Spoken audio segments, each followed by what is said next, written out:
Reliance industries के बारे में बात करेंगे और 1:2 का स्प्लिट मिलने वाला है, यानी एक शेयर अगर आप होल्ड करते हो तो उसके बदले में आपको 2 शेयर मिलने वाले हैं। सो उसके बारे में भी हम बात करने वाले हैं। रिलायंस इंडस्ट्रीज जैसा कि आपको पता है कि बहुत ज़्यादा वेटेज होल्ड करता है इन निफ्टी एंड सेंसेक्स, प्लस उसका ज़्यादा वेटेज है एमएससीआई इंडेक्स के अंदर भी, और एमएससीआई की रीबैलेंसिंग हुई और उसके अंदर इन्फ्लोज भी बहुत सारे आए गए। चलिए उस टॉपिक पर नहीं जाते हैं, लेकिन अगर आप थोड़ा सा नज़र हमारे सेंसेक्स और निफ्टी पर भी डालो तो सेंसेक्स और निफ्टी भी आपको 1.5% की अपसाइड पर देखने मिल रहे थे। तो दोस्तों दोनों ही आपको अपसाइड पर देखने मिल रहे थे क्योंकि रिलायंस के अंदर तेजी आई थी। और रिलायंस के अंदर तेजी क्यों आई थी? क्योंकि जो इसका रिटेल बिजनेस है उसके अंदर हमें एक अपडेट आते हुए देखने मिली थी, एंड वो अपडेट से रिलायंस इंडस्ट्रीज को फायदा हुआ क्योंकि रिलायंस रिटेल का कोई भी एक स्पेसिफिक स्टॉक नहीं है, तो खाली रिलायंस इंडस्ट्रीज ही हमारे मार्केट के अंदर लिस्टेड है। सो कोई भी न्यूज़ आती है रिलायंस ग्रुप से रिलेटेड, सो वो मुकेश अंबानी वाले रिलायंस से रिलेटेड कोई भी न्यूज़ आती है,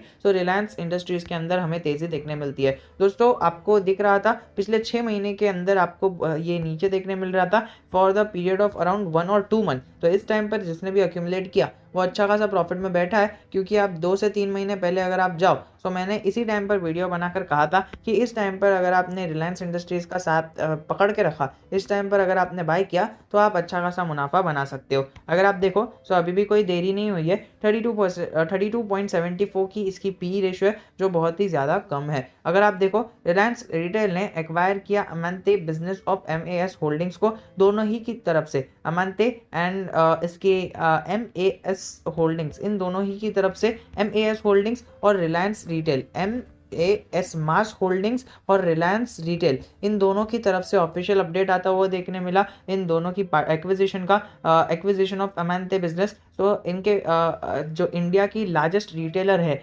is another step in its journey of offering superior design LED products and compelling value proposition for customer. तो दोस्तों एलईडी प्रोडक्ट्स के लिए इनकी डील हुई है। ये अमांते के बारे में अगर आप स्टडी करोगे तो आपको पता चलेगा कि एलईडी प्रोडक्ट्स के अंदर उनका कितना बड़ा मार्केट शेयर था एंड कितना अच्छी चीज़ें वो एलईडी के अंदर डेवलप कर रहे थे। तो उसी की चलते रिलायंस इंडस्ट्रीज ने उसे खरीदा, रिलायंस रिटेल ने टू बी स्पेसिफिक खरीदा, एंड बाकी सारी बातें तो आप यहाँ पर देख ही सकते हो, जिसके कारण आपको रिलायंस इंडस्ट्रीज लैमलाइट में देखने मिला, प्लस हमारा निफ्टी और सेंसेक्स के अंदर भी तेजी आते हुए देखने मिली, which is around 700 points plus 200 points respectively.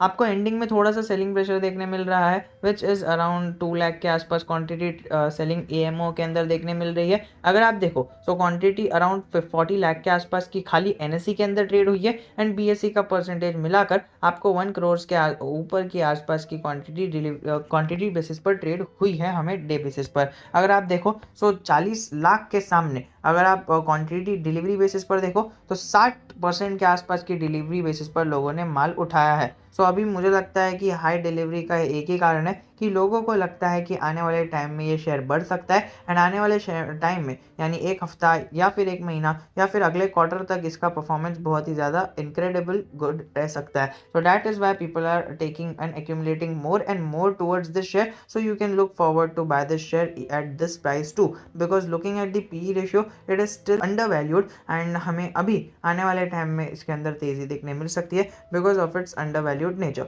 तो दोस्तों फाइनली हम आ जाते हैं कौन से 1:2 का जिसने स्प्लिट दिया है, यानी अगर आप एक शेयर होल्ड करते हो तो आपको 2 शेयर मिलेंगे। अगर आप देखो सो 1840 रुपये का एक शेयर है। आप देखो तो steel strips wheels limited SSWL का ये है, और अगर आप देखो तो इसका पी रेशियो बहुत ही ज़्यादा नीचे मिल रहा है, 15 के आसपास का पी रेशियो इसका दिख रहा है, एंड मार्केट कैपिटलाइजेशन बहुत ही ज़्यादा छोटा है, अराउंड 3000 करोड़ का है। सो अगर आप देखो सो जो रिलायंस इंडस्ट्रीज़ है उसका जो मार्केट कैपिटलाइजेशन है वो कितना ज़्यादा है, और स्टील स्ट्रिप्स का कितना है देखिए 17 लाख, 17 लैक्स के सामने तीन कुछ है क्या?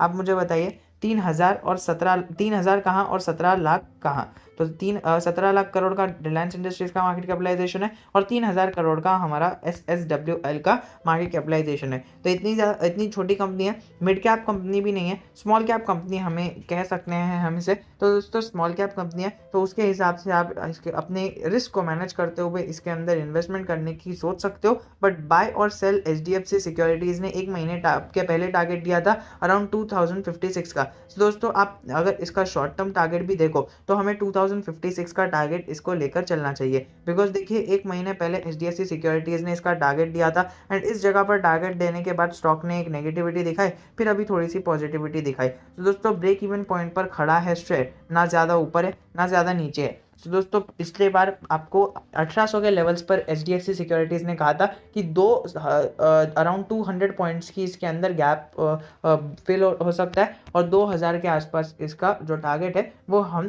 दे रहे हैं। तो दोस्तों 2056 के टारगेट को लेकर आप इसके अंदर एंट्री ले सकते हो, but after doing your own analysis इसके अंदर एंट्री लेना। बाकी ये वाली जो हमारे एचडीएफसी सिक्योरिटीज़ की तरफ से जो अपडेट और जो इन्होंने बताया है वो सारी चीज़ें आप यहाँ पर कंसिडरेशन में लेकर बाद में इसके अंदर अपने इन्वेस्टमेंट को प्लान कर सकते हो। अगर आप देखो 22 नवंबर हमें रिकॉर्ड डेट मिल रही है। अगर आपको लगता है कि इसके फिनेंशियल्स अच्छे हैं एंड आपके वो पोर्टफोलियो में और आपके स्टाइलिंग में बैठ रहा है या हमारे बाइंग स्टाइल के अंदर बैठ रहा है, सो आप याद रख सकते हो 22 नवंबर को इसकी रिकॉर्ड डेट है और ये 22 नवंबर यानी 21 नवंबर को इसकी एक्स रिकॉर्ड डेट है, एक्स डेट है। लेकिन दोस्तों wait, here is a twist.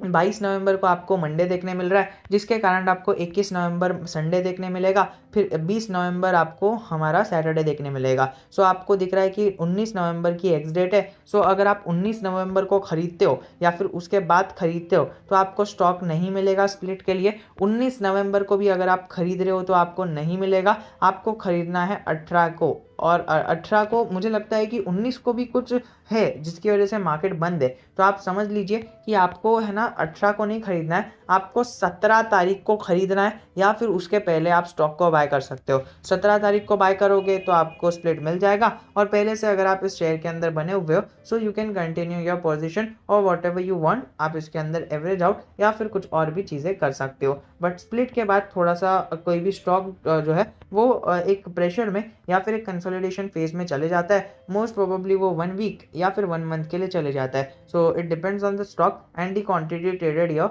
And according to looking at the quantity that is traded in this stock, I think कि इसके अंदर अराउंड 2 से 3 वीक्स के आसपास का कंसोलिडेशन भी लग सकता है। सो इस हिसाब से अपने रिस्क को मैनेज कर लेना। एंड अगर आपको चाहिए इस पर detailed video so do let me know in the comment section, I will be definitely making a video on this topic.